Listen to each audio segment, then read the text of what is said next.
Hello and welcome back to the Radio Gamescast. As always, I'm your host Ryan, and I'm joined by my lovely duo of co-hosts, Wyatt Hello. and Alex, It was all. who's vanished into the ether for. Oh no! Come on, tell me that didn't. No, Are you're you able to good. hear me? I was making a joke No, about you no. not having a camera, Alex. Oh, okay. There's no tech issues. Don't worry. The curse hasn't continued today. I'm Tech just a issues ball yet. of plasma. Actually, I no yeah, longer now that have a I've said body. it, it's gonna happen. Sorry. Yeah. You All jinxed right. it, goddammit. We're talking about some demos that we played. This was going to be the Next Fest episode, but Next Fest only lasts for a couple of, like a week, I think, maybe a little bit over a week. And we were in the middle of a bunch of other episodes at the time, so most of these are from Next Fest, but they are also a smattering. I think everything we're talking about is still available for the most part. I mean, mostly what I have is like Next Fest demos that are still available. Yeah, so you can generally still play these demos if you're looking them up. I'm going to go ahead and kick us off with a game that, to me, exemplifies what I want out of Next Fest. And I really encourage everyone to just take a look at this game on Steam when you get a chance, assuming it's still there. It isn't a crypto scam or something. But it's called Hack and Slash Fury. And That it sounds is...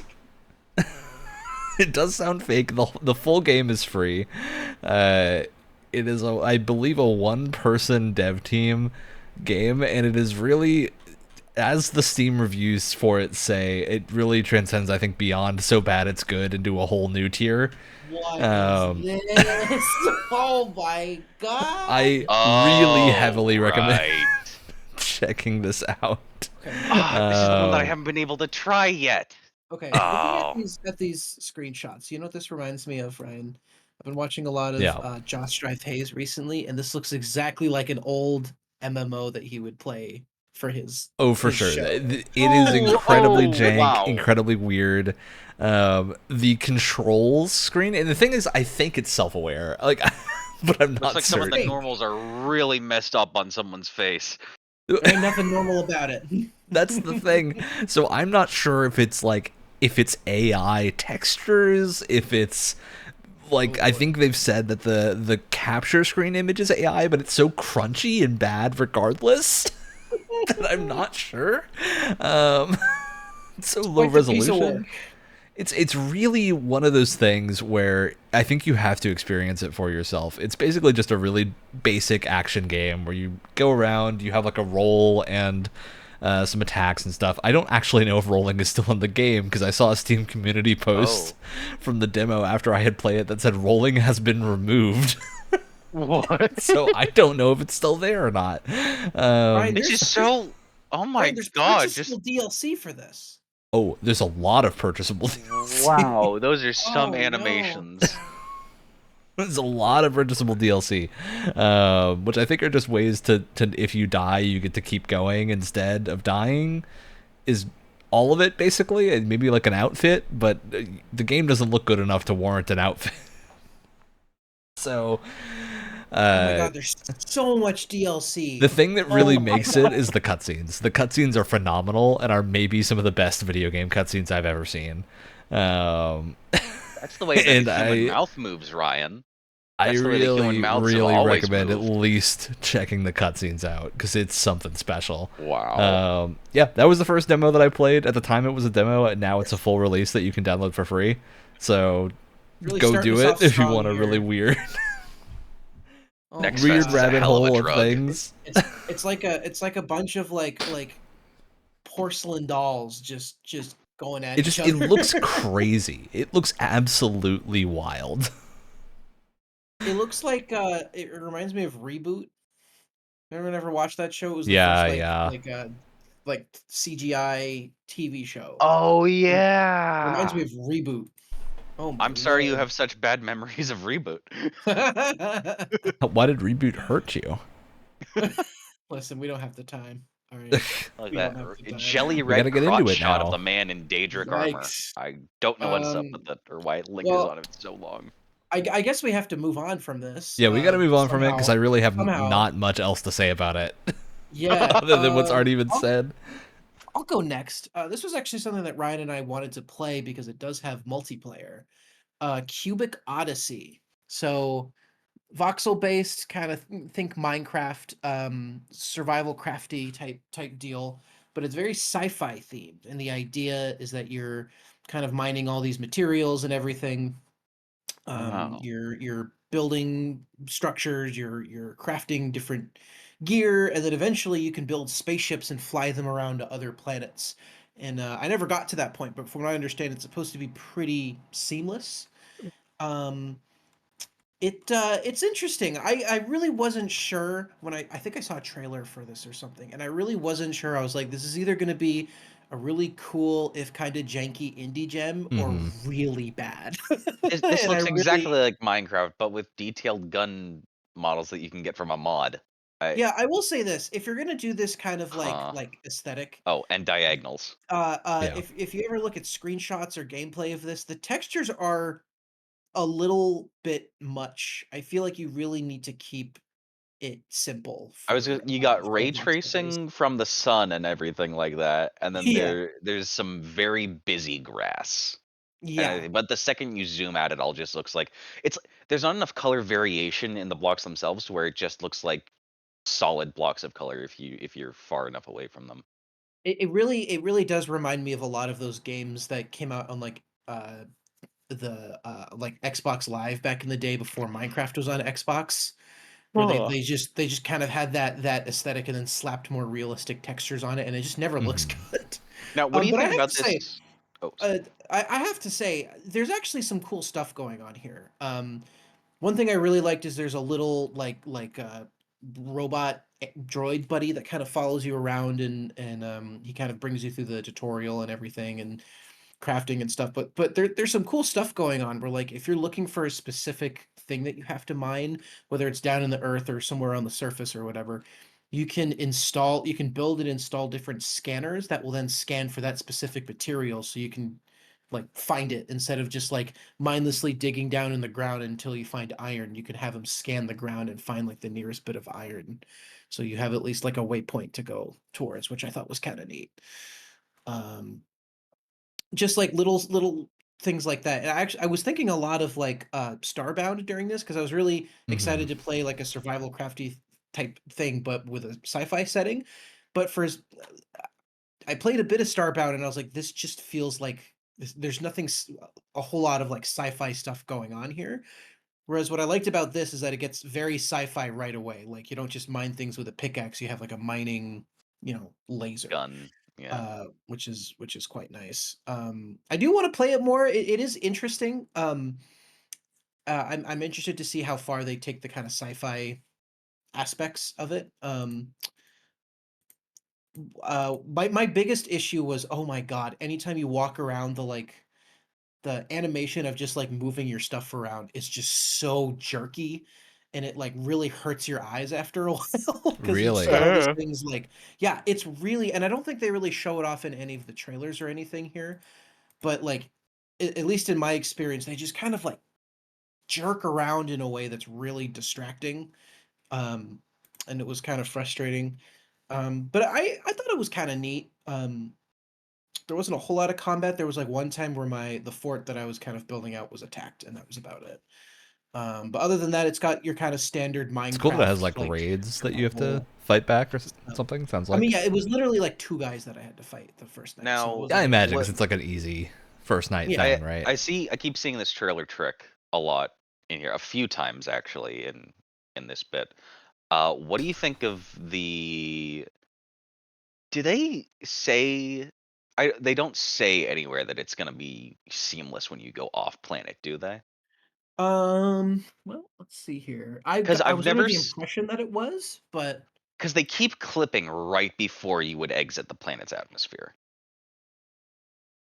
I mean, to me, I truly don't care. I think for this, yeah. this is one of the Yeah, no, ones where it's it not a big doesn't thing. matter. It's just something that I I get what you mean, where not it not that seems a these little are bit in any way disingenuous. comparable, but Starfield has burned me on things, so I notice a lot more now when it Specifically comes to what? space stuff. The seamless stuff, like I said, not a big deal, but weird. See, like, that whole thing in Starfield never really bothered me that much. It's not. I Yeah, wasn't at least expecting it to according be to the seamless description and- here, it's not. It seems like they're saying you do warp jumps to go between things. Not, I would guess See, not. that seems like a nice actually. disguised loading screen. It It also doesn't. says It doesn't cruise at seem. fast speed between planets. So maybe it's like, oh, It, warp it, jumping between star systems, and then you cruise between planets. So maybe you can like explore your star system, kind of No Man's Sky-y, and then Yeah. go to a This different was area. feeling very This was feeling very No Man's Sky, but with, I guess, or what was No Man's Skycraft, but with what I feel like is hinting to more of a story, maybe. I With don't know. this, you mean? Yeah. I mean, the story is like this ancient evil has attacked your home planet, and then you and tons of other people are sent out across the Yeah. solar There's system cool to like find fog planets. monsters. It seems in the Yeah. the The red one think there's a darkness. lot line of- in the trailer that it was saying that was story, which was like fight back or push back the darkness. I'm just like, yeah. I think there's definitely potential, and I don't think it's terrible, and I think there's some interesting places they can take it. But my biggest issue is just visuals. Like I said, those animations are really jerky and distracting. And I think you really have to uh, have more kind of simplified textures when you have this kind of Minecrafty kind of aesthetic, and they really Yeah. didn't So go many for that. things that Weirdly, break the cube aesthetic yeah. Well, in a it's way. funny. Like the It's very like first like gun that you see, the mining gun. It's like, oh, well, that's it reminds me of back in the day when I still kind of do, but I used to watch a lot of Total Biscuit back in the day, and I remember he was looking at one of these like Hell yeah. Minecraft clones, and one thing he said that always stuck with me is like, interestingly, when you have an aesthetic like a Minecraft aesthetic and you have more expensive looking textures, the game ends up looking cheaper, paradoxically. Well, Which I think I'd say it's actually like the same kind of thing holds as like true here. there's kind of a boom in indies right now of the like PS1 to early PS2, Yeah. even back to like N64 level graphics, which Mhm. I really like. I generally think those games actually end up looking up really good, like Dread There's a Delusion, charm to it. Lunacid. But yeah, that's the thing. Like, not every game that does it looks good. They have to hit like the right level of fidelity. Which normally we would use that phrase to mean like a thing looks really good, but when I say level of fidelity for these types of games, I don't mean it needs to look really good. I mean it needs to be Derogatory. cohesive. Not derogatory because I like the aesthetic. It just needs to look like cohesive. Yeah, it's one of those things that I always find really interesting because I remember the Total Biscuit callback is really good because I think one of the games that he talked about was, if I'm remembering correctly, Fortress Craft. And Castle Miner Z, I think, was the yes. one that I was thinking Which of. Castle Miner, I remember playing that on my Xbox ages and ages ago on like the Xbox Arcade, and yeah, not great, but it was adequate for the time. Because there was no Minecraft. The Xbox people had to take what they could get. Yeah, that's when I finally convinced my dad to let me buy Minecraft because he was super wary of. That was back when buying Minecraft meant putting your credit card information into a website run by a couple of guys out of Sweden, Yeah. Eastern European area. So it was a little sketchier to buy Minecraft at the time. Very good thing though. I still have that same Minecraft account and still play on it so many years later. There you go. No, I like I said, I think there's definitely potential here. I am interested to play more, and Brian, if you ever want to hop on, let me know. I do like I've that got they're it leaning into downloaded. Just one of the ones that I didn't get to in time. I do like that they're leaning into the sci-fi stuff more than I thought they were going to, which is good. We'll see where it goes. I do want to keep my eye on it because I think, like Yeah. I said, there's potential definitely. All right, Alex, you got any games you want to talk about? All right. I do. Should I go alphabetically, worst or best first? I'm always a fan of starting at the worst. Okay, then I already did the thing I said I wasn't gonna do and call it bad. This needs The one you a enjoyed the lot of- least. Okay, the one I enjoyed the least, Circular Fever, the demo. Really?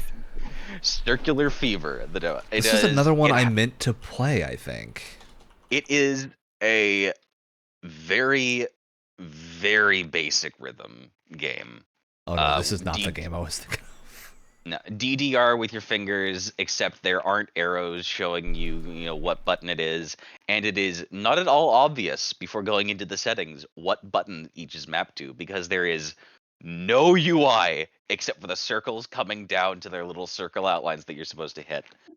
And there's really I that timing needs to be adjusted desperately, because it's so hard to hit things even remotely. It's like, you get what to my eyes looks like pretty damn near the center of it, getting it perfectly in line, and you get an okay or a bad that pops up when you try to hit it on the mark. I'm gonna have to try Um, this just to see if my expert rhythm gamer, and I say that just because I play a lot of Hatsune Miku rhythm games. but oh god, I don't remember. This is another thing. It's so hard to remember what the actual keybinds are without being in the game and seeing what the keybinds are. But it was something along the lines of SD and JK, I think, That's for the actually normal. four things next. Really?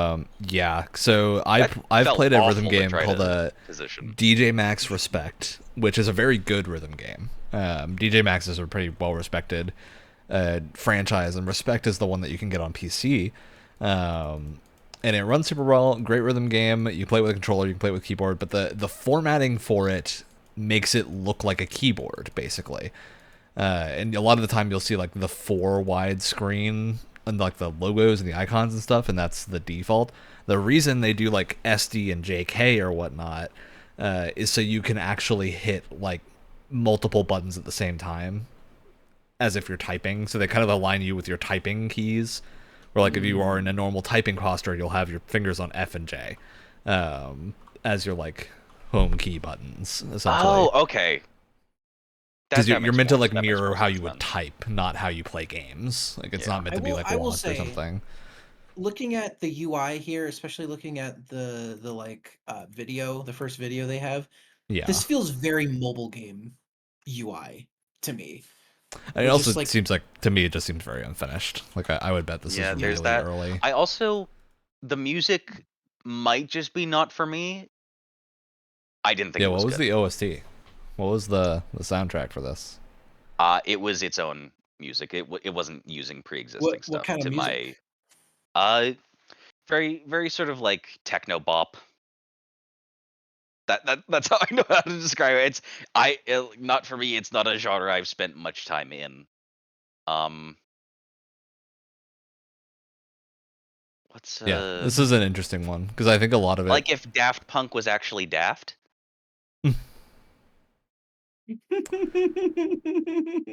Is Yeah, that this an apt definitely way to looks describe very it? early to me. Either very early or like student projecty is kind of what I'm getting out of Yeah. the page here. Hey, that's what Next Fest is for, though. Yeah, which You is know what I mean? great. But at the same time, I think definitely puts it hard in a genre with a lot of like really high polished games. It's going to be hard to compete with those, I think. But Yeah. okay. That was my That's circular Circular fever Fever. demo. Your Circular Feven. Okay, I got more demos to talk about.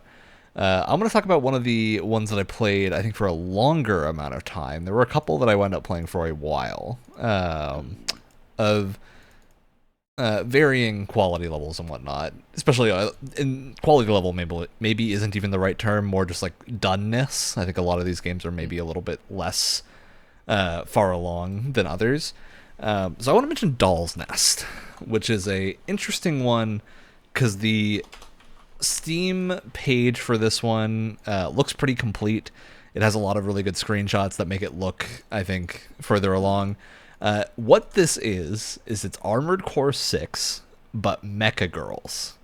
Oh my Or god. Mecha Musume, which is Oh a my very god. specific genre of like, they sell model kits of these. These are actual things that you can go buy. You can go buy like little mech girls that you put together as a model kit. I don't have any. I don't know anyone who has any. Maybe Brett would be more knowledgeable and could share some more information. But it's that pushed into basically like an Armored Core style game. Oh, And there's one of these in GB4. I went into this expecting something not great, and actually it's pretty good. There you go. Oh, It's actually like a really competent. This is not like a mission-based thing. It seems to be almost a little bit more Souls-like-y, where you're kind of dropped into the world with very little explanations of what's going on, and you kind of have to gather it through looking at the environment around you and whatnot, and trying to get out of this area. So at least the demo is basically you're set loose in this like underground facility and you have to just explore. And there were tons of things to explore. I definitely could have kept playing that demo for probably another hour or two that I did, and I already played it for a pretty decent amount of time. Rebuilt selectable characters, or do we have like the really modular customization? It's really like modular. It's full Armored Core style wow. customization. Wow. You customize everything. So you've got like you can customize all the body parts, and you can have it look more like a robot if you want to. You don't have to follow the like Mecha Musume aesthetic if you don't want to. And I'll also say I was expecting, look, Mecha Musume, genre known for fan service. So I was a little worried getting into this that it was going to be very fan servicey. You don't see the other parts of your Mecha girl ever, basically. You're just looking around at the back of like thrusters. Like that's what your view is the whole time. So they seem to be treating this very seriously. I can't wait to have these poor children experience the horrors of war and that affect their psyche irreparably. And that's the thing too. So I think there's a whole like plot going on about them being children. I think there is like actually a story about this going on, because like in the area that you fall down from at the start, you like wake up on the ground and look around. You can see like embryos hanging from the ceiling in weird little egg sacs. It's kind of a cool aesthetic. It's very interesting. Yeah, just like way more impressive than I thought it would be. I have no idea where this game's coming from. So I can't find much else by these developers. It seems like they've done like one game in the past, but it's also a thing that I think is looking to launch into early access. Yeah, they're very interesting. Oh, actually maybe this might be a proper dev. Wait a minute. I'm doing some digging now. Question about this. So how's the movement speed going with this? Is there going to be a lot of problems with side strafing and camera switching and lock-oning things? It actually felt generally pretty good. It's a little bit slower than Armored Core 6, I would say, but not to like a Souls-like level. Like you're still fast. It's just not hyper fast. Did you notice iframes, or is it the Armored Core thing where you're like, no, just avoid being shot? It's avoid being hit, as far as I could tell. I did not find anything that was iframes. You do have like a shield that comes back here. So part of your health bar is a barrier, and that doesn't damage to that regenerates. Otherwise, you need to use the healing items to get your health back. I always had enough healing items. Like they generally drop enough that you're not that worried about it, I would say. But you also got to worry about using ammo, because you have a whole bar underneath it that is your like ammo bar, and every time you use your guns, that bar gets depleted, and you have to use like ration packs of ammunition to refill it. Pickups or... So you have to like you got to be careful with it. It's actually got a number of cool systems. Yeah, apparently this is done by Nitro Plus, who is, I believe, an actual studio that I've played some other games from, but they typically release visual novels. I was going to say the only other thing they have on Steam is something called... Yeah, so I think they just haven't released... also not out yet. Unless this is a different company, but this would explain a lot of things. Okay, yeah, so it is the same Nitro Plus. Huh. Yeah, which is odd, because some of the Nitro Plus stuff is actually pretty good. They've worked on some good visual novels and whatnot. From what I've heard, I don't think I've ever actually played any of them. Though they did do a very famous fighting game, and I say very famous to nobody really, just me, called Nitro Plus or Nitro Blasters, which I think they were involved with, and I don't think they were the developer on this. Yeah, you can find it if you look up Nitro Plus Blasters. Yeah, with a Z. It's on Steam. Where they made a fighting game out of a bunch of visual novel characters. which is just funny to me because like a visual novel character doesn't do anything. Like they talk and they'll do cool things in scenes, but it's really funny to see like a full fighting game get made out of it, and I it don't see also is their just a really name. weird fighting game. I don't see their name anywhere in either the developer or publisher on Steam. But Yeah, I don't think they're involved in the Steam release, but I think a number of the characters that are playable are from Nitro Plus VNs. So like it's a weird what? Ouroboros. Yeah. So the What the characters in the fighting game are from Nitro Plus visual novels. Oh. this is a deeper Ah. rabbit hole than I could have ever expected. It also gets even deeper because they did a novel that I'm sure anyone who's familiar with visual novels has heard of this, and probably if you're at all a little squeamish like I can be, you haven't played it. It's called Sayonara, which is known as one of the most like screwed up visual novels that is ever released by a very famous writer named Gen Urobuchi, who has done a number of very cool series. But yeah, wild thing that they're apparently making this mech action thing now. It's just a bizarre little thing that they're doing. Fascinating. Yeah, it was a You whole go from rabbit a hole I visual saw. It was novel like to an Armored Core like. to an Armored Core like, and That's then to crazy. apparently also a game about a rabbit. Yeah, Is there like a 2D like a 2.5D platformer about a rabbit. Yeah. I'd Wild ask if there stuff. was a bigger genre jump, but I also know a 3D fighting game featuring a rabbit, and then their other game is um realistically reloading a gun. Yeah. All right. Well, Wyatt, you got something else? Yeah, so I know this is something that Brett has been freaking out about, and so I almost don't want to talk about Rogueflight until he's here because I feel like he's very, very excited. I did play it, but I think I'm gonna leave it for him to talk about because I think Yeah. he really, really wants to talk about Rogueflight. So I'm gonna talk about the Nightling, which is Another like one that I a downloaded and have not gotten to play yet. yeah, so you play as the titular Nightling in this very kind of cartoony, kind of like action platformer fantasy setting. I see parrying Um, and shield throwing. Oh my. yeah, and I again this is something I didn't get too far into, but essentially you're waiting for your you're the like actual knight to return to your town and you're just helping out the villagers with small little tasks. I don't know how Oh, much this is further the adorable. yeah, I really like the art style here. Very kind of cartoony, but very fluid. Um, my this one was like frustrating because first Yeah. of all, it did not run very well, which I was like shocked by. Because not that it's a bad looking game, it just doesn't seem like a game that would be that taxing. But it didn't run very Hmm. well, which was kind of a shame. And the big thing for me is the movement and the combat.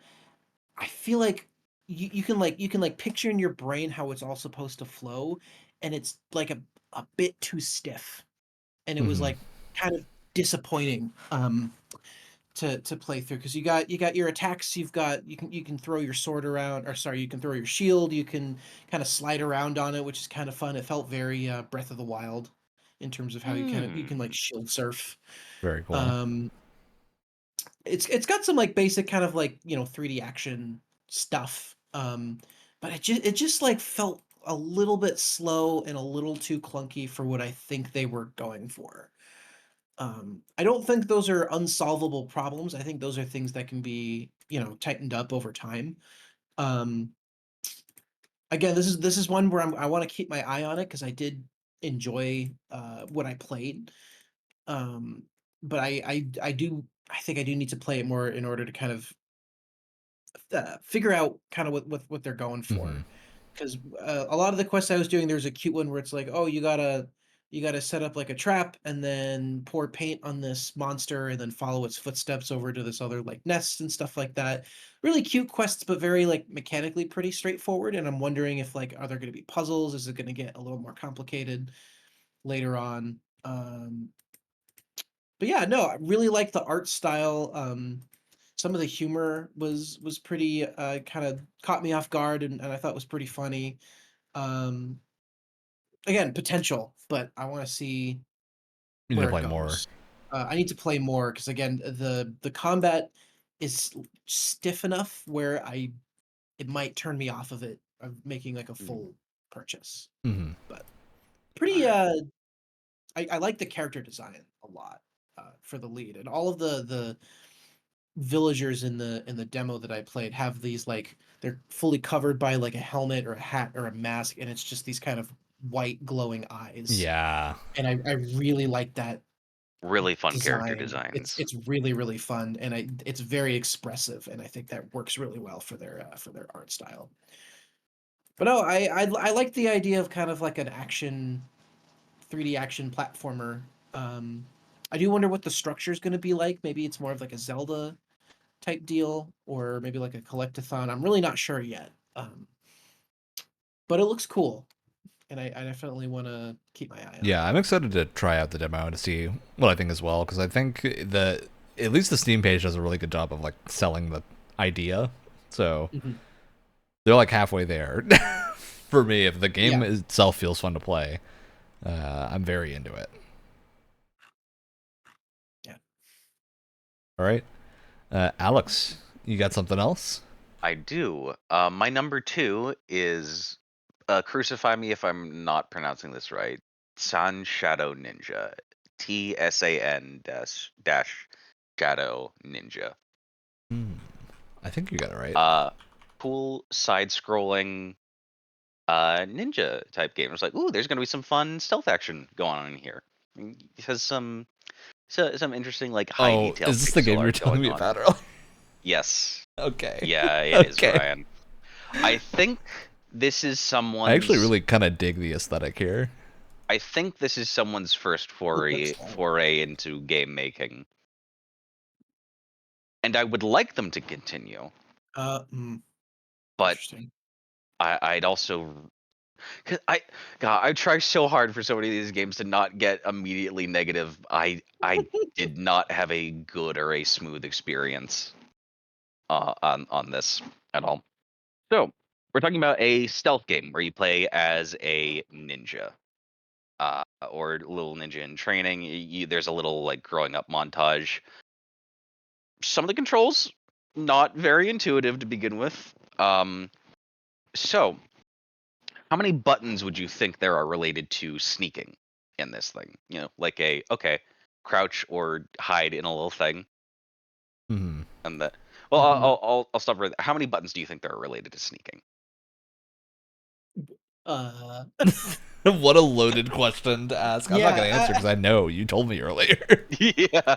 Okay, so why? So 2D stealth game. Okay. Yeah. I'm imagining like a crouch button, maybe like an interact button so you can hide in like barrels or something like that. Um, I'm almost imagining like if anyone's ever played Blackthorn before, If not, there's a button where you kind of like hide in the background, and it's not really a stealth thing, it's more of a cover thing, but um could be something like that. So like 2 or 3. I'm assuming it's gonna be more. there is what you do to go into stealth mode. Uh, is you're essentially crouched down and you hide yourself in this little ghillie suit that you have. That's like you turn into a little bush. That's D for essentially crouch, and you can't walk D? during this. D, the letter D Wait, D? for As in like down. Yes, D as in down. w but that's normally right. Mm-hmm. Yeah, the arrow Yeah. keys are what you use to move in this. Oh Um, no! H Oh is what you no! use to throw a shuriken. S E? is what no H as in hell is what you use to throw a shuriken. S as in snake is what you use to get up from stealth. Sounds like the You don't control just scheme needs a little bit of work. you don't just press D again, you press S to exit stealth. Then you press A as in apple to enter stealth while in water. Okay. So this Because is pressing D won't work when you're in water. I feel like this is an important message if you're developing a game for the PC platform. There's a lot of buttons on here. There are. You do not have to use every single button on the keyboard. That's just something you Look, don't I have generally to do. say you should strive not to. Yeah. And you yourself have a few frames of animation. The enemies have 2. Standing still in either direction, and you're dead. Okay. So could deal with a little bit more knowledge on what the enemy is up to there. Mm-hmm. So H is your throwing thing. F is your melee attack from stealth or otherwise. Christ. We're really all over the place. Wow. Just using up that entire row of keys. This is what we call the shotgun approach to keyboard controls. I believe it was something like G or J. It really is just using that entire row, because I believe it was something either like G or J to climb up into a tree or ledge grab. Space is still jump, though. But you will not ledge grab unless you specifically press G or J. Okay. Okay. Yikes. I want to get better. I like ninja side scrollers. Yeah. Is this a solo dev? Almost definitely, I would say. Believe so, yeah. Looks like it. Wait. They've made There something else are- before. Something called Oryx. Looks like a similar kind of platformer. Mm-hmm. Oh, yeah. It looks very similar, actually. Interesting. Interesting. Okay. Cheshire... Something called Xeno? Cheshire Studio? Xeno... Cheshire seems Oh, right. Xeno's got kind of like a... I mean this in an endearing way, kind of like a Flash game kind of vibe to it. Yeah. I dig the Flash game aesthetic, yeah. Yeah. It seems like relatively new dev, because I think everything's within the last year. So, probably small scale projects, but new dev. Cool to get the experience, I think. Yeah. Maybe control schemes are what needs some work, but that's what's why we cool put out the about demos Steam. and stuff. That's what's cool about Steam, is that it has the biggest, most popular games in the world, but it also has a space for, tiny solo indie games and stuff, which I think is pretty cool. And then things like Bad Rats. And things like And Bad Rats Rats 2. Very important. See, Bad Rats doesn't have a place on Steam. Bad Rats has a place in hell. And all of our hearts forever. Because we won't forget about it. So there's no forgetting about that game. Absolutely not. Ugh. All right. Is that good for that game, Alex? Yeah, that's my Sign Shadow Ninja stuff. Okay. I really want to see it improve. Great. My next thing is a game that I wanted to really like. I think it's just not for me. I think it stressed me out too much. White Knuckle. So I don't know if either of you have heard about White Knuckle before, but it's one of the games that's like a climbing sim. Whoa. Sort of sim, you say. Maybe rage game kind of. Oh, this looks really neat, but also like it's gonna give me really bad motion sickness. Yeah, so I am not entirely sure what to think about it, because I think just the way that you interact with the game, so similar to what you were saying about like hitting all the buttons for stuff, Alex. White Knuckle has stamina per hand, which I think is super cool. There's like a really cool thing where you have to like, you need to like alternate your hand and grip with the other hand, so you're not holding on your fingers too long, or else you'll fall down. And that's shown by your hands becoming red. So simple concept. You basically just can't climb for too long with both hands, or else you'll start to weaken and fall. Where it kind of lost me was the amount of inventory management I was doing in this climbing game. Inventory management. I was expecting just climbing, but there's weapons and throwables and that. There's a lot to this. Which I like the concept of those a lot. So the way that it works is you have an inventory. You can put in things like rebar, and with rebar you can just like javelin style huck it to create handholds anywhere you want, which is super cool. You have like a rebar with a rope on it to create like a climbing rope. You've got classic hammer and piton, which those I found just like really awkward to use because there's a lot of finickiness that has to go into the button combinations required to get these things in. So in order to put a hammer and piton in, and this is a thing that the game kind of wants you to do as you're climbing, so you're down a hand while you're doing all of this to hold onto the thing, but your hand has stamina, so you're time limited as well, because if you run out of stamina, you can't grip anymore, so you can't do anything. You have to take out your piton, you have to put it in the wall, and then you have to go back into your inventory, take out the hammer the piton in. At this point, before you fully finished hammering it, you probably need to swap hands that you're holding the thing with, so that your hand doesn't run out of stamina. Yeah, time keeps going when you're in your menu. So you have to alternate your hands by left-clicking and right-clicking in the menu to change which hand is equipping a thing. All of this is done in the span of like 5 to 10 seconds. Which for me was just too much mental overhead to be doing constantly. Like it was a thing I could get right once or twice in a row, and then it was just like, okay, I eventually would just fully run out of the ability to act fast enough to do this. So it was that to me is kind of what killed my enjoyment of this, at least in the demo form. That said, I think there's a lot of other things here that are really cool that might pull me back into this.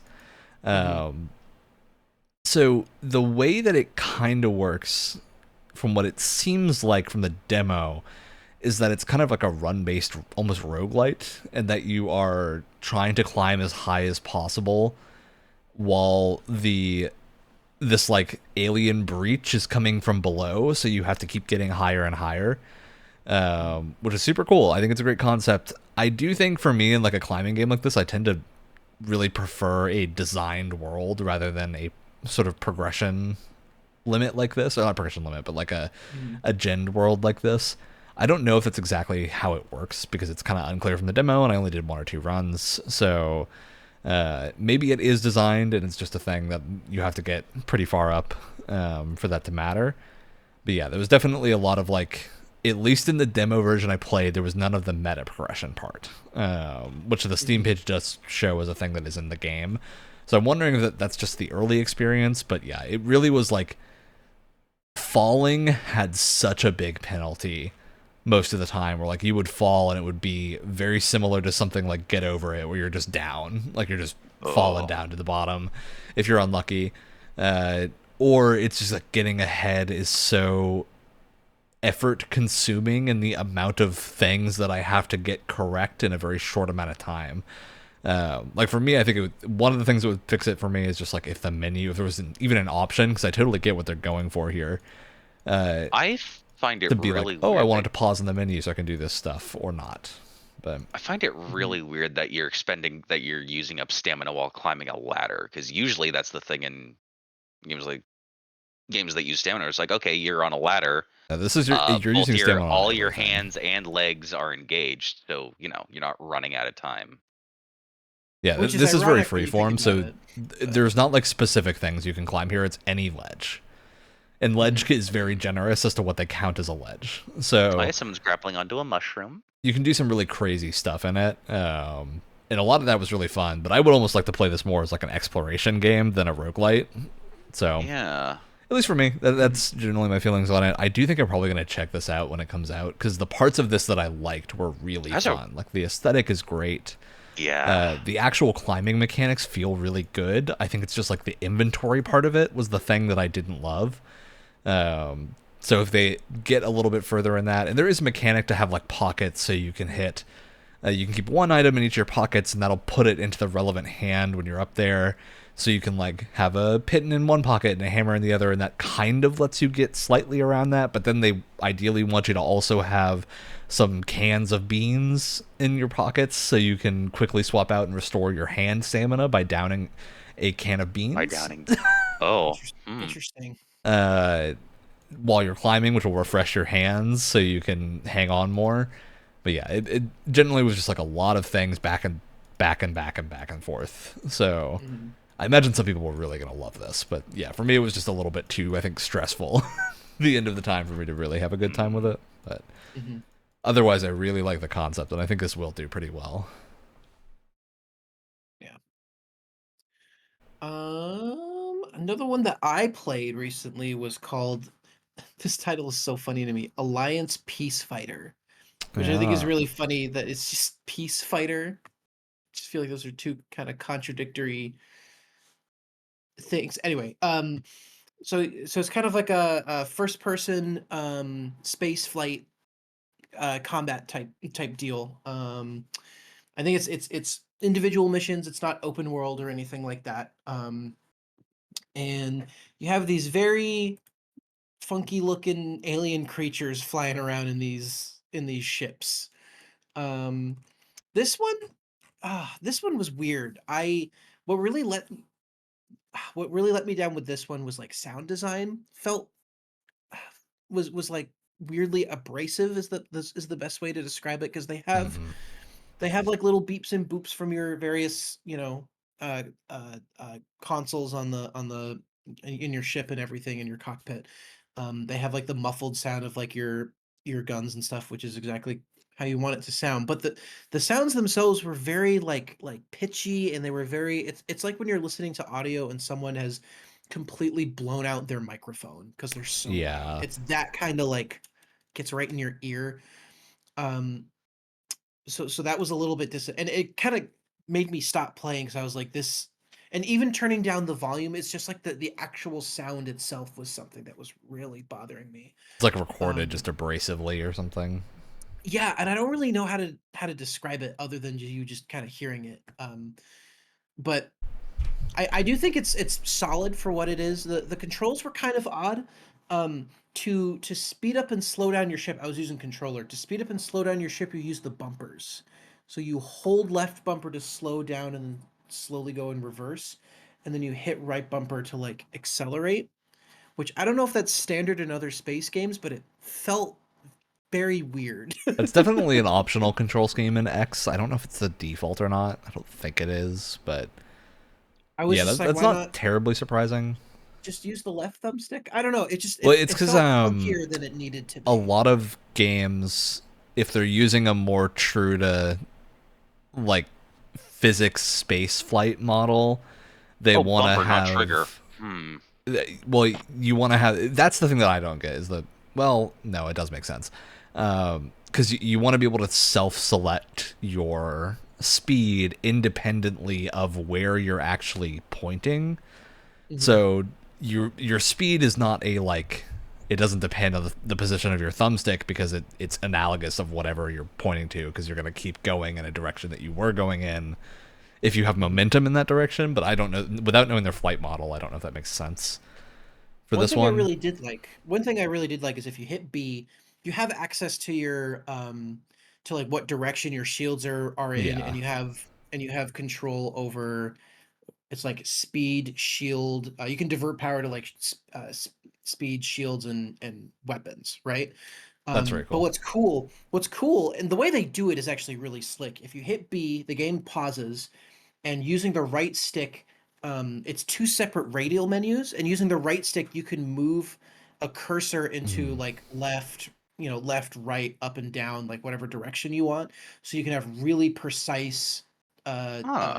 direction with your shields, which I thought was genuinely really cool. And then on the other radial menu, it's kind of like a triangle. You have your it's like uh, uh, guns, shield, and speed, and then you can really fine tune how you want to divert power into those things. So rather than Hmm. it, I played other space games where you use like the D pad to do that. So rather than using the D pad, you get really fine control over how you want to divert power to those various things, which I actually quite liked. That was a really nice touch. Very cool. Um, and the rest of it seems solid. It does have VR support, so that's pretty cool. Um, I think it did remind me a little bit of House of the Dying Sun, which is like a very highly regarded space combat game. Great game. Hard as nails. Holy shit. Very, very good game though. Very good. I wouldn't say it's as polished as that. Obviously, it's not out yet. But it's okay. Again, the sound design really was getting on my nerves a little bit, and I'm Hmm. not a huge fan of of using bumpers to speed up and slow down. I know maybe I guess for a lot of people that really works. For me, it's not my preferred control method, but I guess it worked well enough for that control method. I can't say I'm a huge fan of these alien designs. They're very I don't even know how to describe They it. look They're kind of like very spore aliens. yes. And again, I can't believe I'm Personally, I'm a mentioning big fan of that. But again, it weirdly reminds me of Reboot. They look like when they speak, they go. Which there's no voice acting, so it's totally possible that they do. It's one of those things. that's what they sound I'm like. Yeah. all for space games just ditching humans entirely and having a bunch of absolutely wacky looking alien races and stuff, but something about it here doesn't quite work for me. But I think it's solid for what it is. Again, with all of these, I do want to play more and kind of wrap my head around them a little bit more.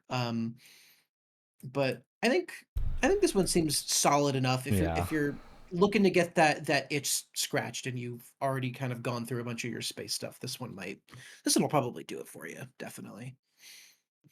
Very cool. All right, Alex. Did you enjoy any of your demos? I did, and we're slowly getting to the ones that I did. Let's take a little bit of a detour because I should have done this one right after Circular Fever demo. I played the Rift of the Necrodancer demo. Very cool. Oh Ooh, my hell yeah. god, it's so difficult. Even the beginner Really? tutorial levels are rock hard. Maybe my fingers are just broken, or I have just no rhythm at all. Oh my god, it's so hard to keep track of everything. Like the note monsters come at you at the screen so fast, and it's really hard to like. They are visually distinct enough, but there's so many different rules for each of the types of monsters. It's hard to remember what each of them does, or what you need to do to I am super curious because I think Rift of the Necrodancer to me is a game that it's hard to tell what the controls are just from seeing an image. What does this actually like play like? Normal arrow keys. Okay, so it's arrow keys, but then yeah. it seems like there's like twists depending on what level you're in or something. As far as the control scheme, I don't know if it's control scheme or if I'm it's just like not something aware is of that. happening that's interesting. There are twists for at least for the enemies that I've seen there. They throw some wrenches and things with like their note enemies that either respawn or skip over to, oh god, frets, octaves, bars. What are they referred to as? They skip over like two panels and they can jump from one side to the. It's there. Oh boy, the fingers be dancing, and I have two left thumbs. Yeah, sounds like I need to play this game. I think you'd really enjoy it. It's rock hard. The music is once again, I think this is treading on the edge of music that isn't necessarily my type, but I still definitely think it's pretty good. Yeah. Also, same beautiful art style from the first game, even though we're doing a little bit of a genre jump. Yeah, genre jump, and I would say like they've definitely gone a little bit harder in the style for this one for the full character portraits and stuff compared to the first games. What's the? This is probably an overgeneralization, but this is like one of the things that immediately comes to me is sort of the world ends with you type of jagged, like hard outline style. Mm-hmm. Yeah, it looks really good. I think the art style is gorgeous. But yeah, this is absolutely because this game's also out. I don't think it came out earlier. Yeah, it came out in February. So something I've been meaning to play as soon as I get a chance to have some open time. All right. Alex, is that it for Rift of the Necrodancer for me? Yeah. I'm sure it would be. It'll be better when I have a lot more practice at it, but it's also like it. It's gotten like nail and finger biting infuriating with how difficult some of the stuff is for me. I gotta try this. You'll love it. I'll keep us in the music territory with a game called Kill the Music, which is a really interesting one. This is a demo that I just saw pop up. I really heavily recommend checking this one out for yourself. I think this is like one of the more interesting demos that I played. It's kind of like a Vampire Survivors style game, but it's actually like music based, and you're hitting on beat and whatnot in order to use your attacks, and you have this like, yeah, it basically just like the layout of like a Vampire Survivors or like a Hades top down Fun character aesthetic. designs too. Yeah, with Sorry, some I just came really back. Which good one is character this? designs. This Kill the Music. Kill. Yeah, very, Oh, very yeah, cool game. love those menus. Oh wow, yeah. All the menus, I would say it has a sense of style comparable to Persona when it comes to menu design. In like every time you finish a, because the way this kind of separates is it's sort of a like road-like structure where you're moving in between a like choice of rewards from everything, and then you go into a next like fight scene, and then you come out of it. But every time you're transitioning a scene, a character like full sweeps the screen, and the transition is like hidden behind them running by the screen or whatever. Looks really good. I think it's a really, really awesome aesthetic. That just, yeah, I think universally looks great.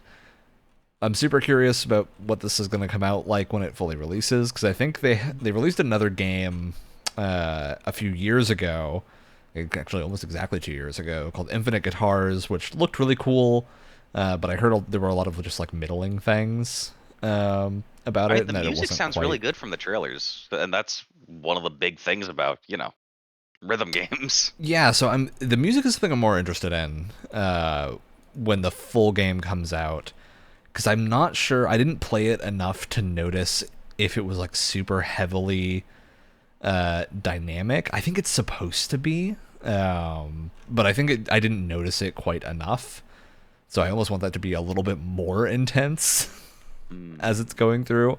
Because what functionally happens is every attack you swap instrument.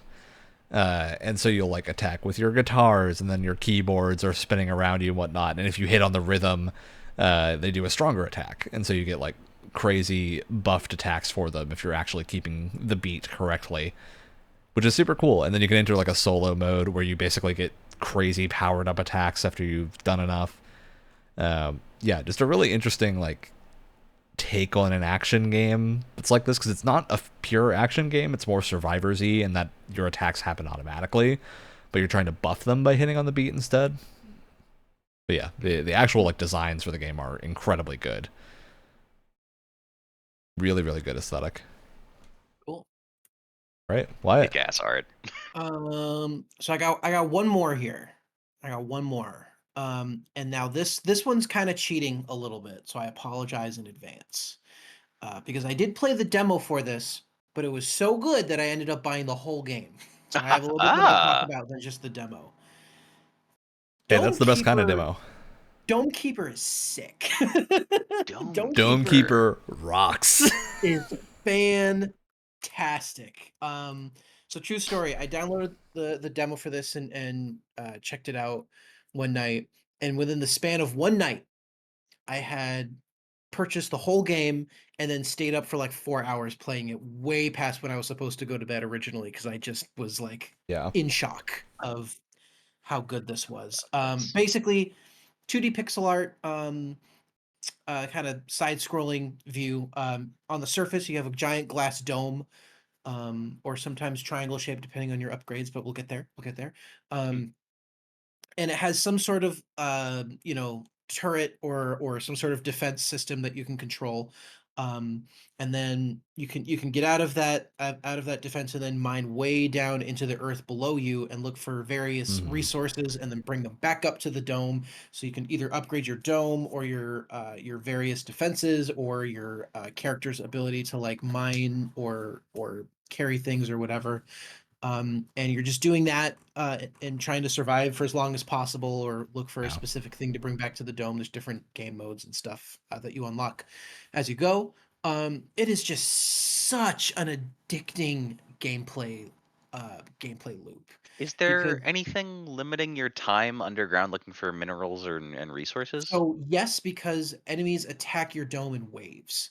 So you basically have until a wave comes in to attack your dome to fly down and grab whatever. But there's tons of upgrades that can help with that. There's certain things where it can delay enemy like incoming waves for longer. There are things that improve your jetpack speed so you can fly around a lot faster or mine Yeah. blocks a lot faster. It's just so addicting, and there's tons of upgrades. There's tons of different types of domes of different equipment that you can get for it, different types of attacks, that sort of thing. God, it really there's tons of cool things. Like there's you can get this like elevator that goes right down the middle Hmm. of the randomly generated cave, where if you have a bunch of resources but you don't have the or you want to save some time, basically you just bring it over to this elevator and it'll slowly lift your resources back up to the dome so you can just fly in and keep going. So it really improves the efficiency of you mining down there before the enemies show up. It's just so good.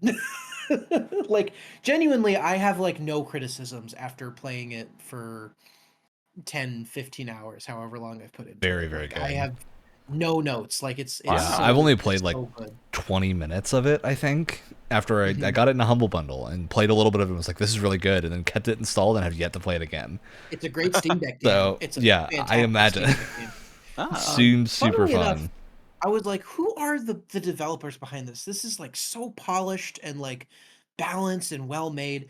The other game that they've made is Bippin Bippin Bitsy. Bippin Bits is the developer, which I love. I love that name. They Great made a name. game called PVKK, which stands for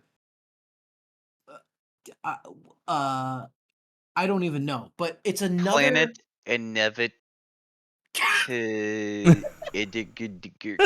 I'm having a stroke. yeah, that's what it feels like to read that. But it's another like Common Commandant. turret game, but this time it's 3D in first person, and you have to go around and like oil up Huh. your dome essentially. So it feels like another take on Dome Keeper, but 3D Oh, there's also little bits of and like a little FMV bit in there. more chill. It's fascinating how it's one developer doing the same concept, but Hmm. seemingly from two completely different perspectives or different ways of doing it, which I found fascinating. But no, this game is like I'm kind of it's one of those games where like I'm just in awe of how well made it is. Like just again, so polished, it feels so balanced. All the upgrades are so like satisfying. There's tons of different ways to play the game, tons of different modes. You can affect the size of the cave, you can affect the difficulty, all these other factors. It's just fantastic. Ah, And gotta say, Super it's cool. on sale for 7.19, which is like Yeah, spring such sales a going steal. on past this episode being out. So if you hear anything cool that we're mentioning, it's probably a good time to pick it up. Yeah, it Wyatt, is you've forgotten such the a steal. biggest draw of biggest draw yet for me. The studio has also made a logic puzzle game called Of Mice and Moggies. That sounds awesome. You've never heard about that before, but it sounds really cool. They even have tons of little great touches. Like when you finish, you can zoom down when you finish the run. You can zoom down and look at the entire cave, and you can reveal resources that you didn't pick up, so you can see like Hmm. what you missed. It also shows you a time lapse of everything that you mined in the cave. Just like completely unnecessary, yes. Amazing, and I use it every single time I finish a run. Also, yes, like it's great. I think I just like mining games where you're a miner. Hey, we all like mining games. I think that's a universal experience. I, We yearn for the mines, I guess you could say. All right, yeah, Alex, absolutely. do you have another one, or did you say that was your last one? No, I have some more. Sorry, I was busy looking at Of Mice and Moggies. Oh, great. Perfect. As I would hope. Yeah, next one is like I mentioned with Of Mice and Moggies. I'll never get tired of saying that name. Wow. Um, another little, quick little logic puzzle game, Zavod, Zavod. Ooh. Just like I think this is as close as I will get to enjoying Satisfactory. I love With it Satisfactory. has these fun little conveyor belt puzzles that are just like, it's minimalist, has a nice bop for the music going. Hmm. It's nice. Sorry, what kind of game is this? Zavod. It is a little puzzle game based on platforms or conveyor belts. Because there's another game on Steam And called Zava that's a visual novel.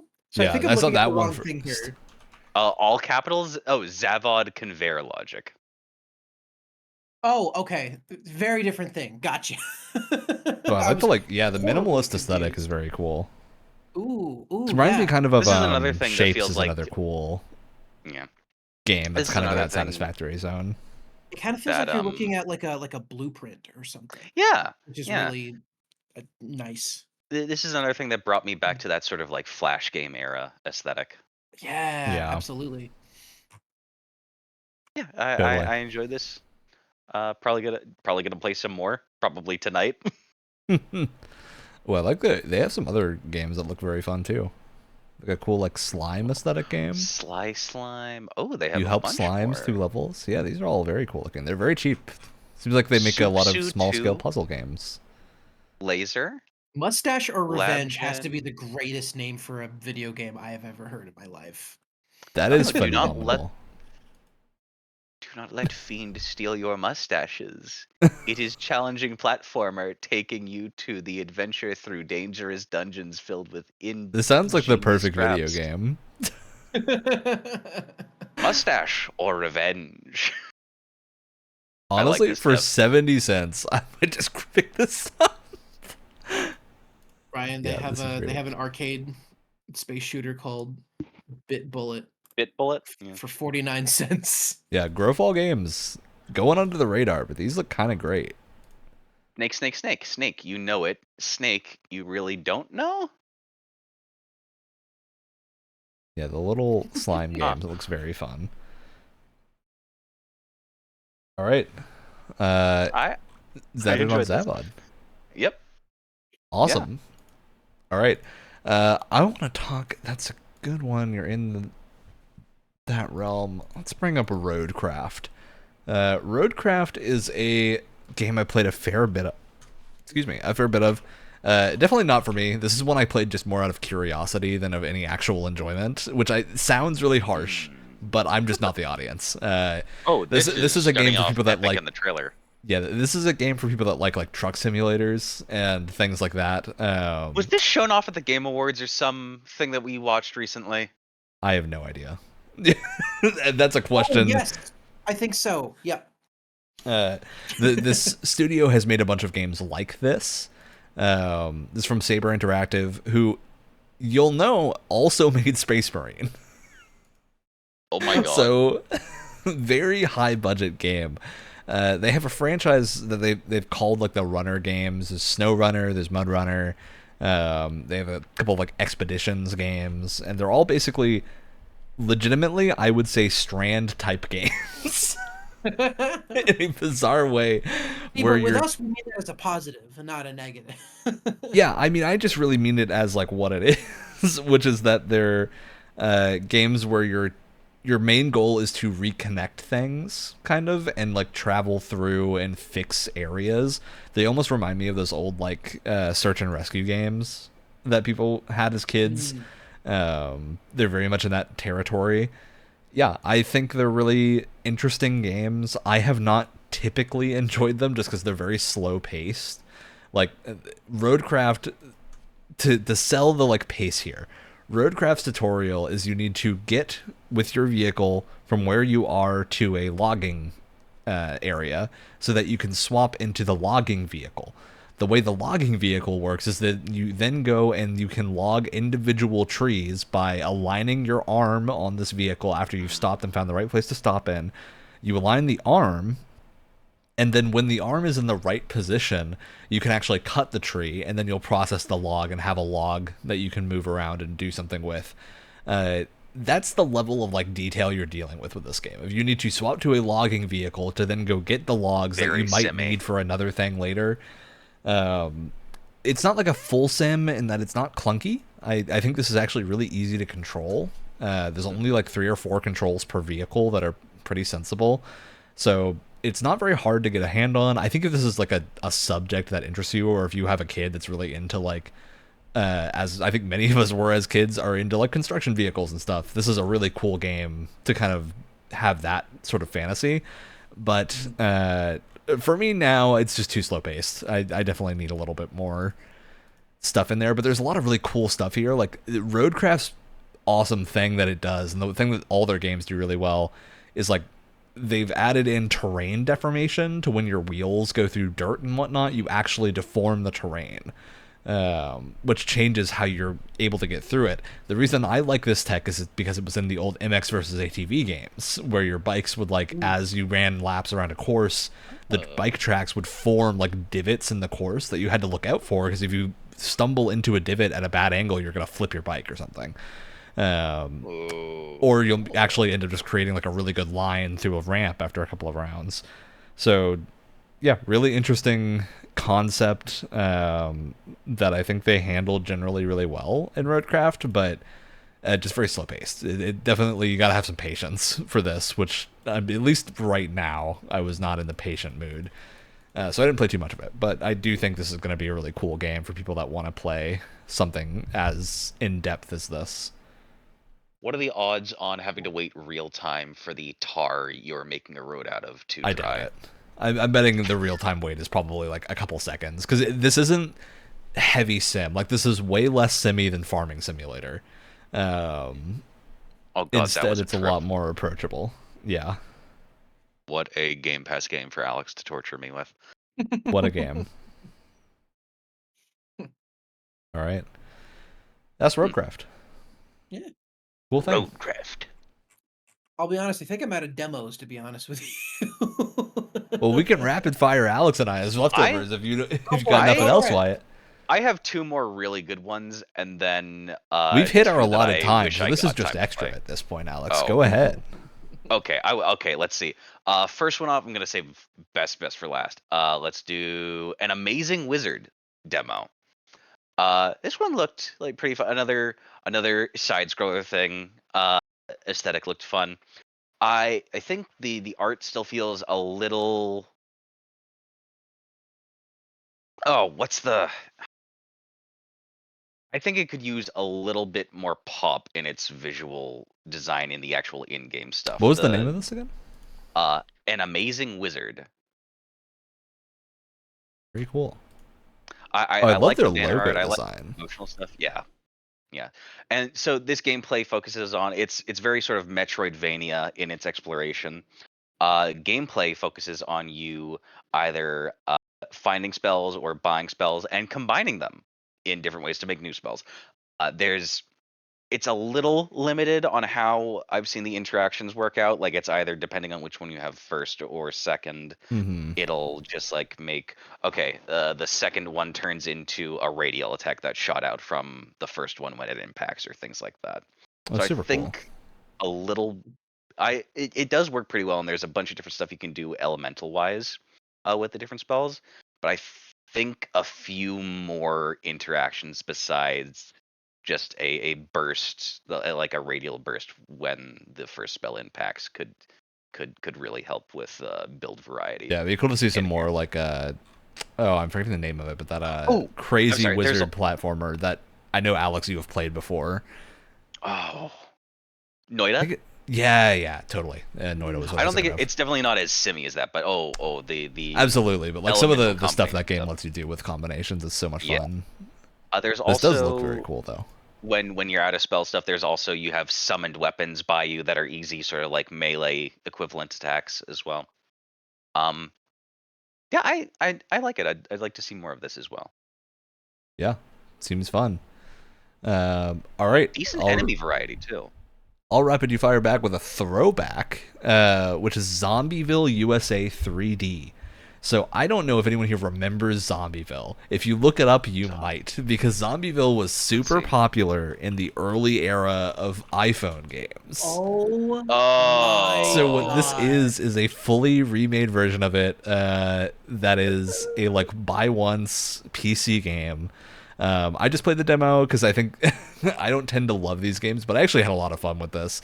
It's really fun just to run around killing zombies. It's super simple. It's just a good, like, this is basically a 1-to-1 remake to my understanding of that first game. But it's super cheap. It's really fun. It's co-op. So I think Wow, this is just I good. really- If you Another have like blast nostalgia from for the this past. game in particular, you'll probably have a really good time. I really like the animation on these characters. It's actually really Very bouncy. Very yeah, fun. it's really well done. It actually looks really good comparatively. Dang. Yeah, I think it looks very good. Wow. Cool. All right. That's it for Zombieville. I Alrighty. just want to shout out Zombieville. Alex. All right, I got another one. I have two more still. These two that I wish I had more to talk about for the Sealco demo. I've had this in my Celico? library forever. Yeah, Celico. I Sulaco. guess Sulaco. It's such a fun sci-fi boomer shooter. With a good bit of text-based story.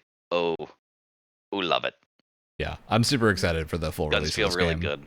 I think that Celico is, to me, one of the best feeling boomer shooters I've played basically ever. I think it just feels really, really wow. good. It's also got a nice amount of like immersive sim stuff in it. Not a ton, but just enough to kind of let you get crazy with level design and whatnot. Yeah, I think the level design especially is generally really good. Because one of the things that devs call out is influences the Fear games, which are known for having like a crazy good AI for the enemies. So That's really true. fun They to run talked a around lot with them. about intelligent enemies and like flanking and things. I'm really excited to see the full. Oh god, there's another one that I played that I forgot about. Jesus, I have Slot so it many. on that list. We got to keep going. Wyatt, unless you have more to say about Celico, Alex. No, Celico's just really good. It feels phenomenal. Wyatt, I do know there's another game that you played that it's not quite a demo, but I'm going to count it because it was a beta. Splitgate 2. Oh yeah. That we played in this little window of time. I wanted to mention it here just because, like, I think I have kind of complicated thoughts on Splitgate 2. As do I. That I figure this is a good spot to just like mention them. I do think we'll end up actually talking more about this game whenever it fully releases. Because both of us were really into Splitgate 1 for a while. So I think Splitgate 2 is like, I don't know, how would you describe like the new setup they've gone for a while? Because you've got like 3 classes that we could play. Or not classes, but like factions, almost like planet-sidey that had different things going on. I think the best way to look at it is that they feel like the classes in like the finals, where they clearly have like a role in the on the battlefield, but it's very highly customizable with how you use that role. Although not as customizable as the finals, I would say. This is so weird. It feels like you take Splitgate and then you take every like polished but kind of generic like esports first person shooter and you just kind of smush them together. And I feel like those two things tend to conflict with each other in more than a few ways. Yeah, it's interesting because to me, like, Splitgate is always kind of that arena shooter DNA. Like, it reminds me of early Halo, of, like, Quake and whatnot, but with portals, and that was sort of the driving thing behind Splitgate 1. I think Splitgate 2 has almost gotten, like, a little too complicated in a weird way, and that, like, you now have a bunch of abilities. Yeah, again, it feels like a polished but kind of generic, like, modern esports shooter. And then there's some Splitgate stuff kind of sprinkled in there. Like the biggest disappointment for me was how the maps felt like they didn't really encourage you to use the portals in the same way that the maps I need more portals on like the ground and the ceiling in this one, because I think this one there was a lot of flat maps. They got wacky with it in the first game, and here it's so safe. It feels so safe. It's a lot of like the portaling surfaces here are much more on like specific corners and whatnot, and on the walls of areas. there was a way less of like ground that I can then see, like, oh, I can see a thing on the ceiling on the other side that I can like portal the ground below me and then the ceiling over there and like go jump through it. That really didn't happen here, aside from like one time on one of the maps. I don't It know felt if like you'll most of them agree. were a little too restrictive on where you could use Yeah. portals. There's also a power weapon that disables your portals, and I get that the weapon's really strong. I get it, but that I don't care. I don't want it Yeah, anymore because I it's a can't use my weird. portals during it. It's a weird, like that's the thing of the game. Having a gun that disables them feels really strange, especially when it's a power weapon. Here's what it feels Um, like. Here's what it feels like, and I don't know if you'll agree with this. They took the concept of Splitgate and took it too seriously.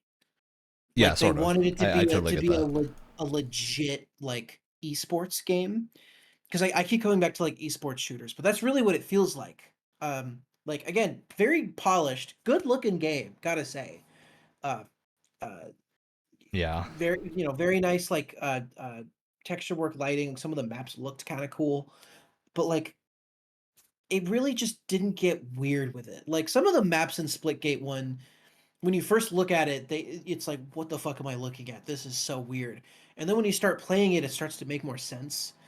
hmm Especially with because the level design was driven by the walls, by the portal placement. Here it feels like the map was designed first and then had portal walls added in later. yeah. And I'll say the one exception for me that I really did like is the new mode, which is like 64 players, or not 64, but it's a big number of players. Mhm. It's kind of like the Splitgate equivalent of big team battle, I would say. It's like 3 teams of 8, which feels Yeah, very random. it's very chaotic. I actually really liked that mode, especially in a more TDM style thing, because you can.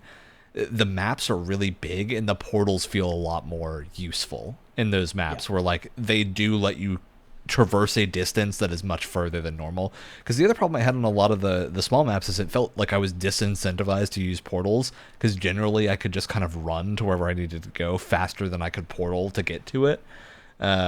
But in that map, Especially there when was there's like a legitimate, class. yeah. There's Especially a when class there's a that has like class a where run their boost, ultimate, it's just they just fucking book it. and it's good, but it's definitely like a thing that just the design is super odd to me in Splitgate. Yeah. But those bigger maps still felt like classic Splitgate. They had a lot of stuff going on that I liked. It was really chaotic, which I think is where the arena shooters are most fun. Mhm. The other thing is there's a lot of like objective modes now, and normally I like objective modes, but I think Splitgates are weird.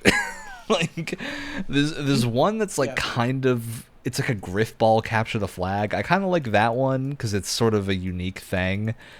Mhm. But there's another one that's like a just regular zone defense sort of thing, and that just doesn't feel great. Also, can we stop putting Counter-Strike modes into Yeah, other like games? It there's the just bomb almost defusal thing, never and I'm works. just like, Never why are works. we bomb defusing in Splitgate? Like, It feels weird.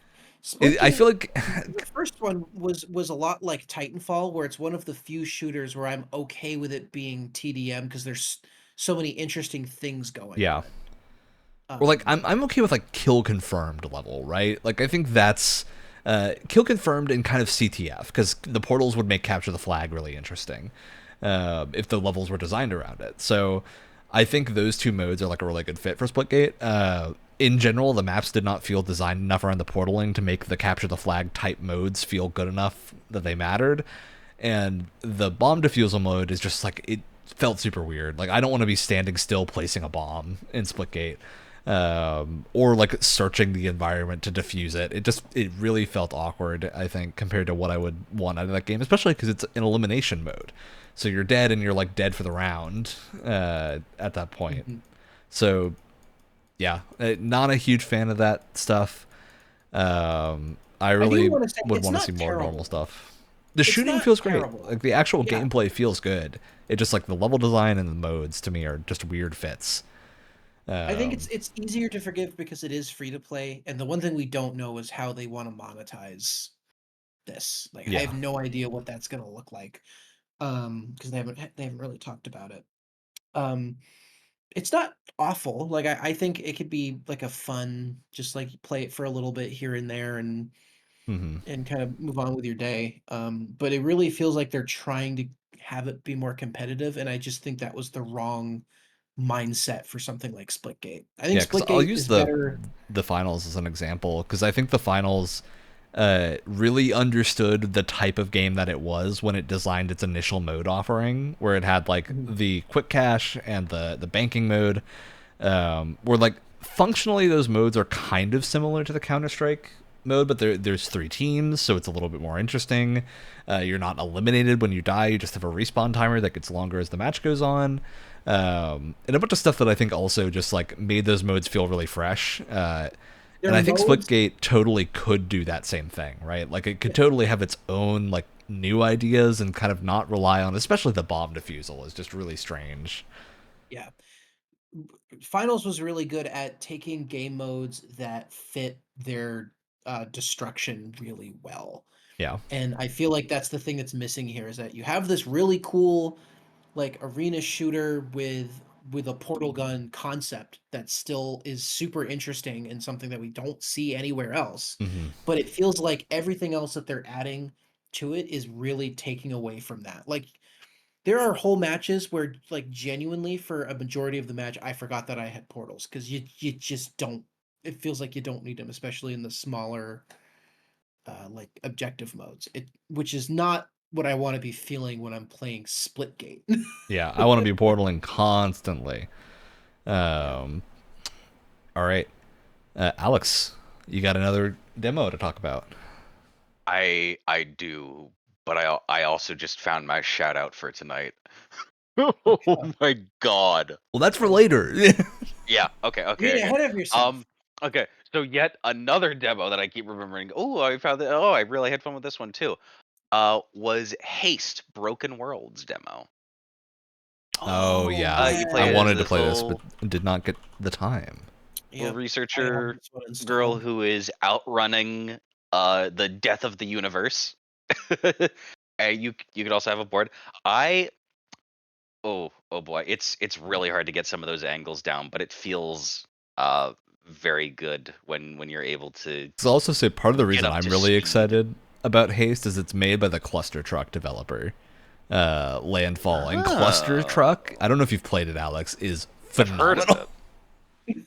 Super good game where the concept is like you're just jumping between trucks. It's very fun. Oh, Oh, yeah, yep. I have heard of that hmm before. Yeah, yeah, Now yeah. that Yeah, rings. Oh, they made a couple of good things. This really feels like this is gonna scratch like a Sonic itch for a lot of yes, people. Yeah. yeah. They're also the totally accurate battle simulator devs. If you remember the big YouTube Really? boom of Oh, that game. yeah. Wow. Huh. Um, which yeah, very experienced developer. Haste is a really cool concept. Uh, did it feel good to play, Alex? Were you into It the controls? it did when I got the hang of it. I think there's still things that I might want to try to experiment with camera sensitivity, like getting a little bit more Mhm. sensitive because right now it feels a Hmm. little harder than it should to turn. I don't know if there are upgrades that'll help me with that down the line, because there are upgrades and like shop things that you can get as well that we'll see. Yeah. Yeah, this looks very fun. I definitely want to play this. Um, love the aesthetic too. I think Landfall always has a fun vibe to their art. So it's a Yeah. great concept too. Really fun idea for a sort of is it a roguelike? Procedurally generated levels maybe. Yeah, kind of. Kind of I fits, guess. but seems very cool.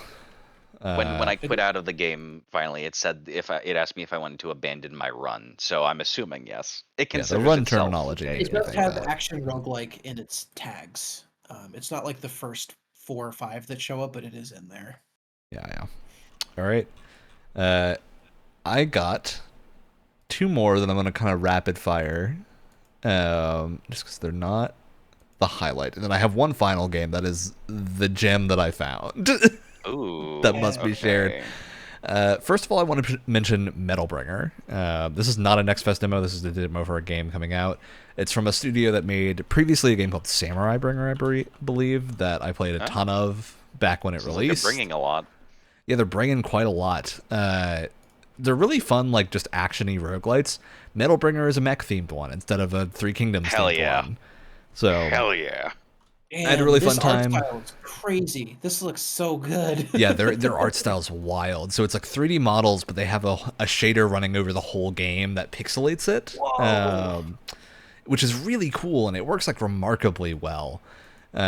So the aesthetic is super cool.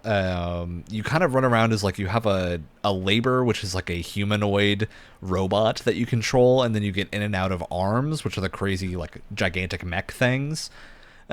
Wait, like And Pat labor? I don't know, maybe the name comes from that, but it's not the same thing. Because it's a humanoid. It's like person-sized Oh. robot that you like drone control basically. And then there are arms, which are the big mechs, and so you like run around in this humanoid form, fighting off like humanoid guys, and then eventually you'll find a mech body laying around that you can hop into for the bigger scale combat. And like the difference in damage is huge. There is a big moment of getting way more powerful as soon as you get one of the arms. And as far as I can tell, you can unlock the ability to actually customize and create arms to start the run with, and not just have them at the end, or in the middle of the run. But yeah, it was super fun. I think there's a lot of really cool parts of this game. It's out. You can pick it up. I think it's $20. Came out on the 12th. Yep. One thing So I'm seeing is the kind of pixel filter they have looks really cool, but it seems really fast paced and has a lot of particle effects going on. And so I could see that getting kind of like A little too very hectic. noisy. it very is like no, it is a visually busy noisy. game. There is a lot going on all the time. Though generally it's not actually as much as it seems, because it's kind of up to you to choose whether or not you're using the weapons that make it as noisy as it looks. Is that not a thing where like the noisier And I'm weapons are mostly definitely the more powerful ones? and I'm basing No, that no. just on the kind of Steam videos that they have here, and I'm like, that's all like I can barely tell what's going on. Yeah, they're using some really busy footage in the Steam videos, that I think make it look a lot more crazy than it actually seems. I Generally, I had a love this pretty good idea of concept. like where I was and what was going on. I love being able to get out of your mech, and that's also like a whole other part of the Yeah, game and you can like hop Mm. into other as mechs, and you can well. like replace it if your mech loses an arm or something or a head. You can replace it with a mech head from another thing Oh that you yeah. fight. Man, Oh I might yeah. pick this up. This looks kind of I would heavily this recommend at looks least trying really the cool. demo, because the demo is really cool. I haven't actually Yeah. bought the full game yet, just because I don't have a ton of time to get through it. I got a lot of their games I want to get through, but it's Mhm. heavily on my list now for going on soon. Especially because Samurai Bringer, if you like the look of this, but you want something that's less mech focused and more like ancient Japan and China, you're gonna want to go to Samurai Bringer instead, which has most of the Samurai Warriors and Dynasty Warriors cast of characters essentially, which you might also know as the historical figures of the Three Kingdoms and the Warring States. But I associate them with the warrior Details. scenes. Details. And yeah, the super fun. Basically, like every character and weapon has different movesets, and your combinations of them, and this goes for both games, affects your moveset and will change how your attacks work and whatnot. So there's a lot of cool stuff. It really is a really interesting and cool combat system. Though in the end, it does tend to be a little bit more numbers based, because it's kind of a numbers roguelite where you have to like bump your numbers up and whatnot. Mhm. All right, Mhm. that's Mecha Bringer, or Metal Bringer. Alex, did you have another demo? Did you have the one I before do, but your I'll big one? rapid fire it before the other one. Okay. One My more my thing. big one for our demos was Leica Age Through Blood. Oh, I've been keeping my eye on this one for That a Yeah. bit. such a cool game. You can parry with a motorcycle. You have a oh my god. You perform tricks to reload. Yeah, you perform tricks to reload your parry and reload your gun. Um, you can bullet block with the motorcycle, things like that. Some absolutely gorgeous 2D animation Yeah, in the the artwork is cutscenes. beautiful. Absolutely. Wow. Yeah. And it gets very, very violent and gory very fast if that is or isn't your thing. Hmm. Um, I've heard it's very hard. I can see that being very. Yeah. I've had a lot more trouble just traversing levels than I had with the bosses so far. Yeah, That's because it it can seems get very cool. pretty busy. Because I actually think, Alex, I believe you gifted me a copy of this game. Really? I think so. I don't know what the occasion was, but I think you just saw it and were like, oh, Ryan would like this, and gifted it to me at some point. Because I remember I heard about this previously from, I think, an Iron Pineapple video a while back. Yep, that's where I heard about it as Yeah. well. It looks very cool. It's one I've been meaning to play for ages, but many, many games. Oh yeah. So many Yeah, games. seems very fun. All right. My next one, this is my pre-final game, and this is a demo that I really enjoyed. And I also would heavily recommend checking this out if the concept sounds interesting to you. Aaron Shore, which is Aaron Shore. ERENSHOR. It's basically an offline MMO, is the concept. So the idea is essentially like EverQuest, but all the other players are special like sim players, is what they call it for the game, which are like fake players that they've designed a whole system around that they'll group up. They'll like join your party. You can trade with them for stuff. You can ask them to join your party and like go out and adventure with them. And they run around doing things, and like you see them running in the world. It makes it feel very populated. And like post things in chat and whatnot. And it's kind of crazy. Oh my god. Fascinating. It's like a really That's interesting, a really cool idea. really interesting game. And there's a bunch of classes, there's a bunch of stuff. It plays like a pretty light MMO in that you have a small hotbar that you're configuring, and you've got a bunch of stuff you can do. You can gather, you can craft, you can do like all the MMO-y things you can imagine are in this game.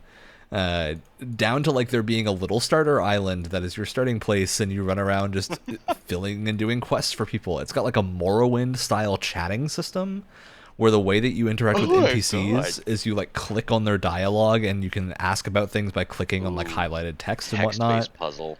There's puzzles where you have to type a thing out in chat. Oh my god. To NPCs, which is a thing that actual MMOs do. Like that's an MMO thing that this fake MMO also does. That is like a main mechanism that it teaches you early on, and there's just a lot of cool stuff to discover. It's got like a really simple art style, but I think it works for what they're doing. It sounds really cool. Yeah, it's also, to my knowledge, it's planning Look to at be that pretty old school cheap world map. when it releases. But the demo is cool. It's pretty big. I did not hit the end of the demo content. I was exploring the starter island for quite a while, so I definitely recommend checking this out and seeing what else is there. Because if you're a person that like likes MMOs to kind of chill around in, but you're more solo oriented, or you have a lot of nostalgia for like specifically early RuneScape or EverQuest, I think this is gonna be a good fit to like just mess around and play. Yeah, you'll run to a bunch of players and can talk to them and whatnot.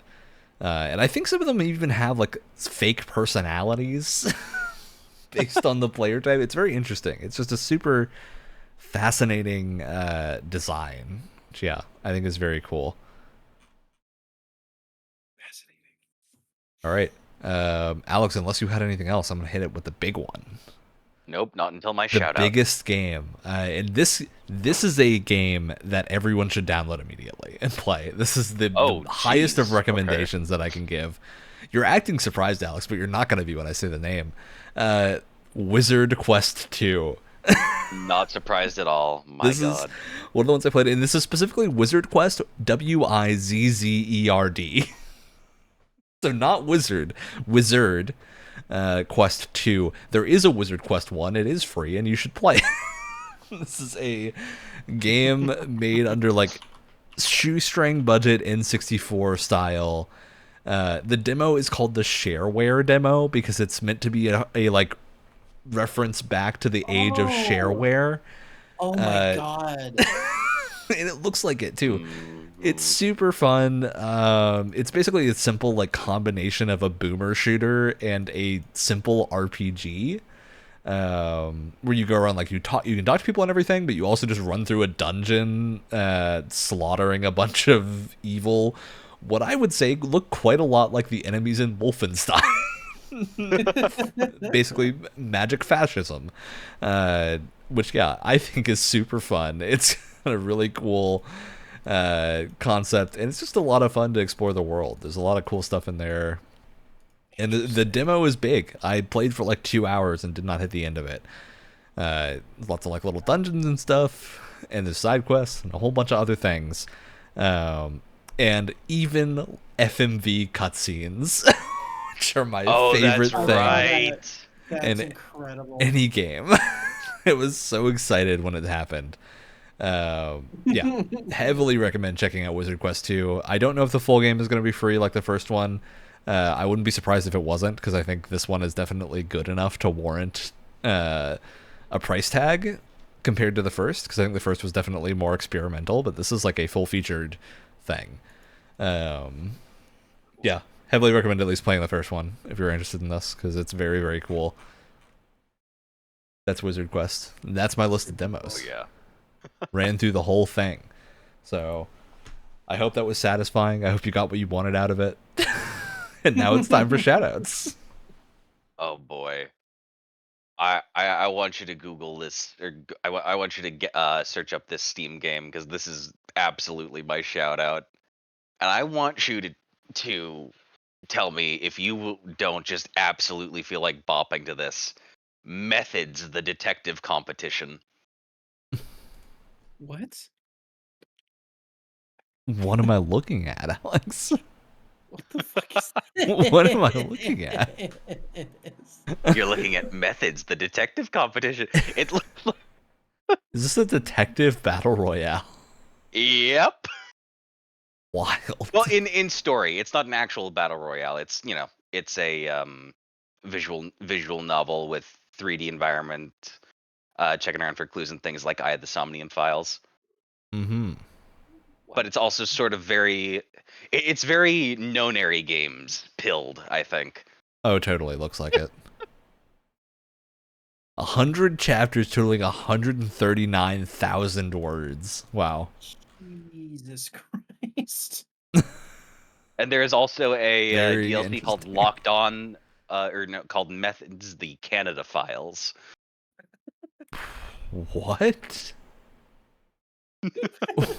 The Canada Files? The Canada Files. Alex, I don't see that here. I don't know where you're Hang on a finding that second. one. I think Alex is starting to just hallucinate I'll video send games. you. I see the Steam link. fascinations of Lord Loomy. I'll put this in general for maximum Am confusion. I looking at the wrong methods detection competition? I don't think so. What is happening right now? Great shout out. Wow. Very funky.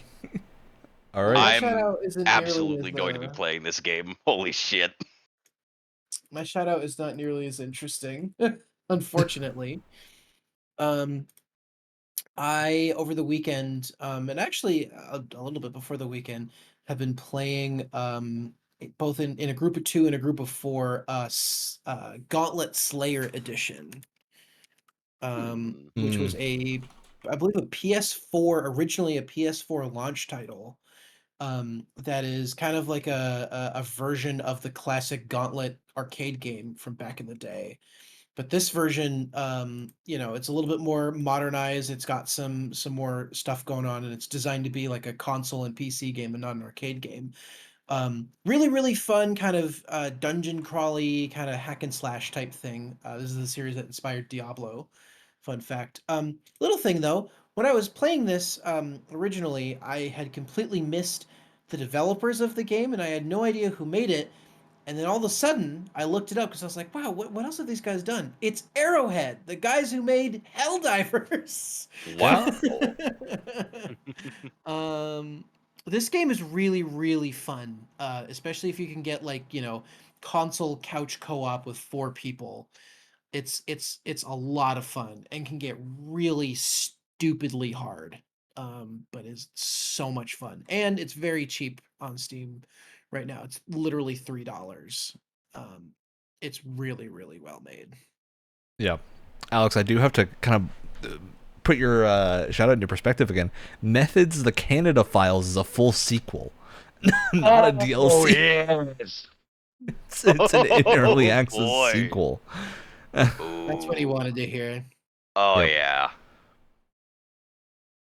How spicy. All right. Well, mine is I went up yesterday to a nice event called SoCal Sword Fight.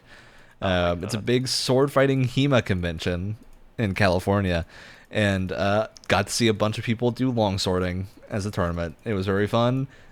Someone did manage to hook another person's sword so hard that it flew into the stratosphere, and came down probably 20 feet away. My God. A little wild. Definitely could have hit somebody. Luckily, it didn't. So, fun event. They hold one every year. It was very cool. All right, that's it for me. Which means, as always, Tuesdays podcast platform of your choice, YouTube and Twitch. See you next week. That's it for me. That's all I got. Go watch our Split Fiction series. We're doing the whole game. We're recording the whole thing. Very good video game.